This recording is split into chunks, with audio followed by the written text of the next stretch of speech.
How's it going, you beautiful bunch of bakers? Hope you're having a great day so far. Welcome back to the channel. In today's video, I'll show you how to make a pretzel loaf. So let's get in the kitchen and get started.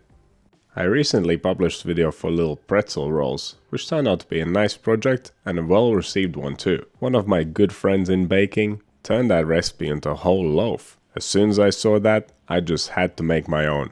I had never considered making a whole loaf from this type of dough, and that is mostly because of the logistics. We literally have to dunk a whole loaf of bread in a pot of boiling liquid. It never seemed very practical to me, and now that I've tried it, I still can't say it's very practical. But if you have a large pot, I guess the sky is the limit. Thinking about it, we could probably give the pretzel treatment to many different types of breads. As long as the dough is not too soft and won't get distorted as you handle it, and as long as you have a large enough pot, you can go ahead and boil anything. I'm already thinking about pretzel brioche. I'll leave those experiments for another day. Let's move on with this loaf. Let me show you how it's made. Starting with the ingredients, we'll need some white bread flour, yeast, salt, some malt powder, which will give the bread a nice malty flavor, butter, and some beer. I'm using wheat beer. It's quite light and it will work nicely with malt powder. And finally, we'll use some baking soda for boiling. Of course, real pretzels are made with lye. I'm sure the majority of you are just like me and don't want to deal with that. But if you have lye at home and you are experienced with using it, then go ahead. But no matter what you use for finishing the crust, first we need to make the dough. And all starts with the scald. This isn't just some plain old white bread, this will be extra soft and fluffy. To achieve that, we'll gelatinize some of the flour. And in order to do that, we need to boil the beer. So pour in slightly more than you need, place it on high heat, and bring it up to a boil. Then in a large bowl, combine a portion of the total flour, the malt powder, the salt, and the melted butter. Then once the beer has come up to a boil, weigh out the required amount. When we are boiling liquid in a pan to be used in a scald, we have to account for evaporation. I poured around 30 grams or 1 ounce extra beer in a pot. Use a whisk to mix the scald until it's nice and smooth. Then cover it up and leave it to cool down completely. And if you are a bit confused about this process, you can find a full video about scalding in the Principles of Baking playlist. Once the scald has cooled down, add the yeast to it and then give it a good mix. Finally,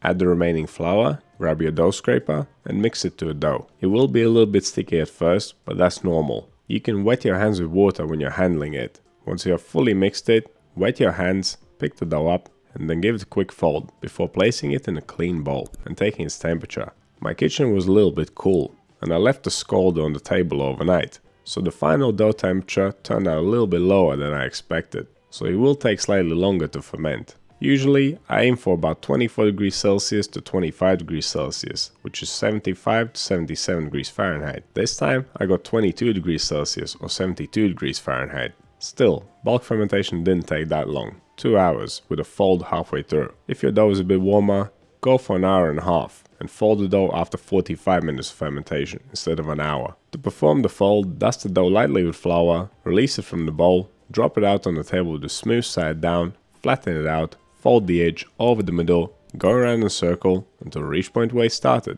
Then flip it smooth side up again, tighten it against the table and back in the bowl it goes.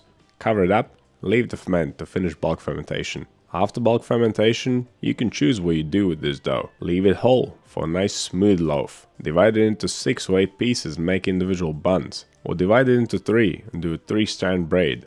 Due to the size limit of my pan, I decided to make a round loaf. But I wanted to give it a unique shape. So I divided the dough into 4 to make a 4-strand braid. Whenever you are braiding a loaf from long strands of dough, you must give the dough a certain shape during pre-shaping. Instead of rounding it, give it a cylinder shape. This will make it easier to roll it out nice and long later on. To perform this shaping, flatten the dough, cross the 2 sides over the middle, and then roll it up, starting from the top down to the bottom. Okay, once all the dough pieces have been pre-shaped, cover them up, leave them to rest for 20 minutes. During this time, the gluten will relax, and the little cylinders of dough will become a lot easier to roll out. In fact, before we roll them out, we'll make them slightly tighter. This dough is a little bit sticky, so use a dusting of flour, but don't go too heavy. To tighten it a bit, flatten the dough, fold 1/3 over, then turn the dough around and fold over the loose third. Kind of like when you're shaping a baguette. Apply even pressure when rolling and roll the strands out to about foot long or 30 centimeters and taper the ends. And now comes the fun part. You'll probably be best off watching and repeating instead of listening to me. But here goes. Lay 2 strands side by side vertically in front of you, and then take the other 2 strands and place them horizontally. All the strands must go over and under each other. If the one on the left is under, then the one on the right must be over. And this pattern must be repeated in a circle. So take one strand, fold it over to the one next to it, keep going around until you reach point where you started. And then repeat the same steps, going in the opposite direction. If you want a finer braid, you can roll the strands twice as long. In that case, you'll be going back and forth a few times. But no matter how long the strands, once you can't fold them no more, tuck the ends underneath the loaf. Then turn the loaf upside down and pinch the ends together. Make sure they are nice and secure, otherwise, when you go to place the loaf in a pot to boil, they might just unravel. Right, final shaping done. Place the loaf in a lightly floured non-stick paper lined baking tray. Then dust it lightly with flour, cover it up, and leave it to proof for 30 minutes. We want the dough to gain a little bit more volume before it's boiled. During the final proof, you can start preheating the oven. 160 degrees Celsius, 320 Fahrenheit, fan on. That'll be 180 Celsius, 355 Fahrenheit, fan off. Right, this baby is ready to be boiled. Make sure the water is boiling before the 30-minute timer is up. Add the soda to the water and let it fizzle out. Once the foam has disappeared and the water has come up to a boil again, gently place the loaf into the water with the top side down and boil it for 30 seconds. After 30 seconds, carefully flip it over. Use something big and flat, like a spatula. This is a little bit awkward and it's easy to distort the loaf. Be extra careful when you flip it. We are splashing around with boiling water. It's not the safest thing to do. Once the loaf has been flipped over, keep boiling it for another 30 seconds. Carefully remove it from the water and place it back onto the non-stick paper lined baking tray. Take some of the boiling solution and brush it onto the loaf. You could also brush it with egg instead. Finally, before I baked it, I decided to sprinkle a nice pinch of sea salt on it. This baby is ready for the oven, so let's get it in there. This loaf is not huge, but the temperature is pretty low, so baking will take around 40 minutes. I just love how well that puffed up. Once the loaf is beautifully golden brown all over, you know it's ready.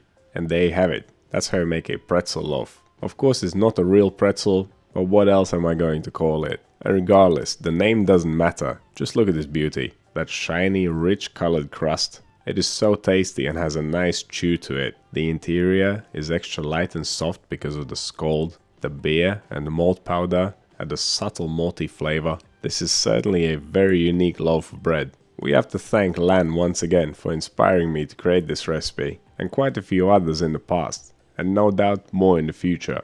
But what do you think of this recipe? Let us know down in the comments. And as always, thank you so much for watching, and I'll see you in the next one.